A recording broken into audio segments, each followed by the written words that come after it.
Hey Canucks fans, the Vancouver Canucks defeated the Ottawa Senators 6-2 in Ottawa, bringing to an end their 5-game road trip, winning the last 2 games of the road trip. So they come back home 2-3. Let's talk about what I liked, what I didn't like, and one other thing. But before I do that, many of you saw a picture that I posted from the weekend. I said this is my new family Christmas picture. It was me, my wife Gail, my son Sean, my son Jacob, my daughter Kayla, our dog Mickey, and there was another good-looking person in that picture. Well, I want to introduce you to him right now. What's your name? Father Felix Min. Awesome. So no, that is not our Japanese exchange student from our Christmas videos. This is Father Felix, a really good friend of our family. We had him over for dinner, and yes, he is considered part of our family, but not blood related. Okay, let's talk about this game tonight. A big 6-2 victory for the Vancouver Canucks. Let's talk about what I liked. Love the game of Quinn Hughes. 4 assists for the young defenseman, his first 4-assist game of his young career. And this was really good to see, not just because he powered the Canucks to a victory tonight, but as you guys know, he had a really rough year last year in his sophomore season. So to see him now among the league leaders, among defensemen when it comes to points, asserting himself as a really important player for this team, I get it. I'll stop saying that we beat the worst team in the league, but someone had to win tonight's game, and I was glad it was the Vancouver Canucks. So I love Quinn Hughes' game. 4 assists for him. I love JT Miller's game. 1 goal, 2 assists. Miller continues to be the strongest forward on our team, leading the team in points. And again, tonight, being assertive, being aggressive, leading, all those things we want. So I love JT Miller's game, and I think he continues to be a really important part of this team. Also like Connor Garland's game. He assisted on the first 2 Canucks goals of the game. And you can see whenever he's out there, he's always making something happen. That's one thing I talk about Garland a lot. And tonight, 5 shots on goal, once again, 2 assists, and very, very dominant and very noticeable. So between Miller and Garland, you have 2 guys that are really, really driving this team. Notice I didn't say Pettersson, Horvat, Besser, the guys that we think would be the best forwards on the team.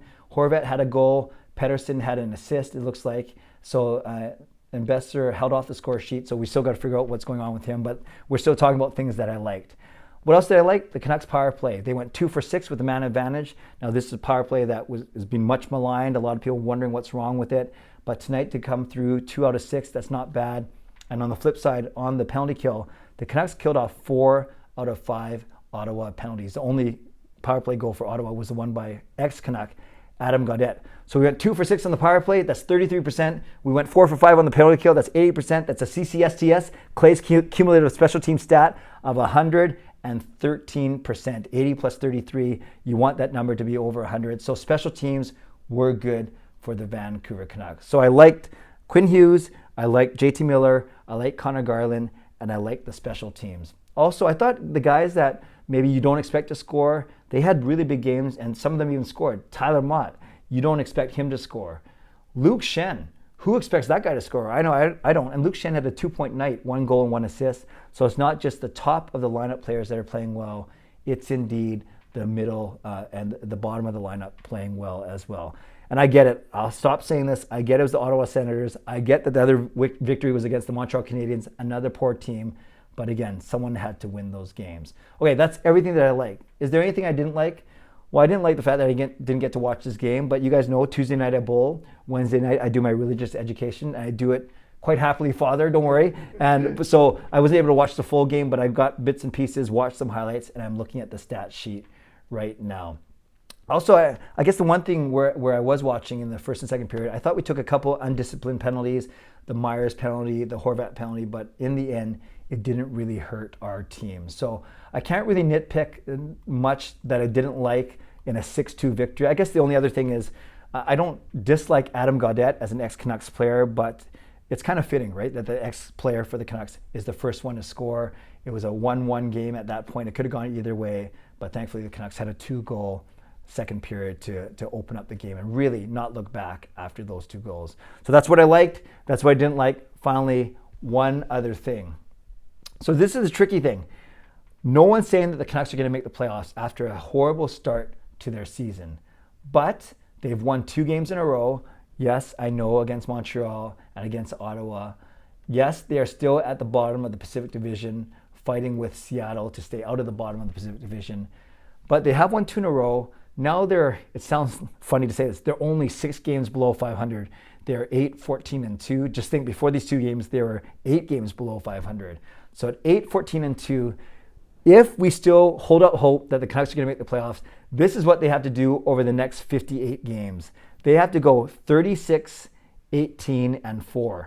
36 wins, 18 losses, and 4 ties or overtime losses or shootout losses. That equates to 76 points over 58 games. That's a very hard pace to keep up.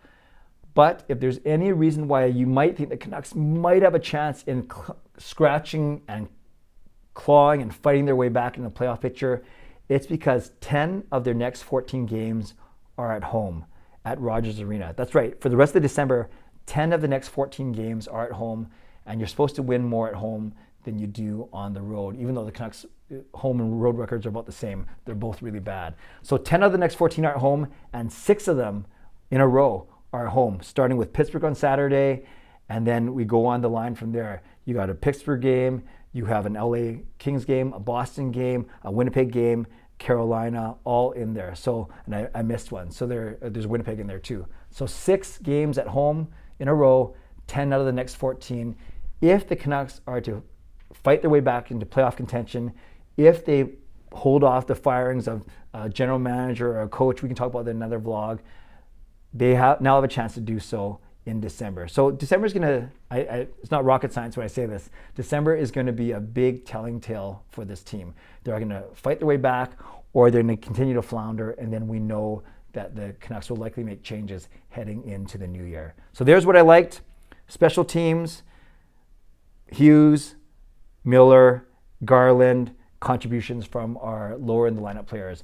What I didn't like, maybe a couple undisciplined penalties, and the fact that Adam Gaudette scored on us, no big deal. One other thing, do these 2 victories over lesser teams give you hope, Canucks fans, that the Canucks might be able to fight their way back, or is this season already a lost cause?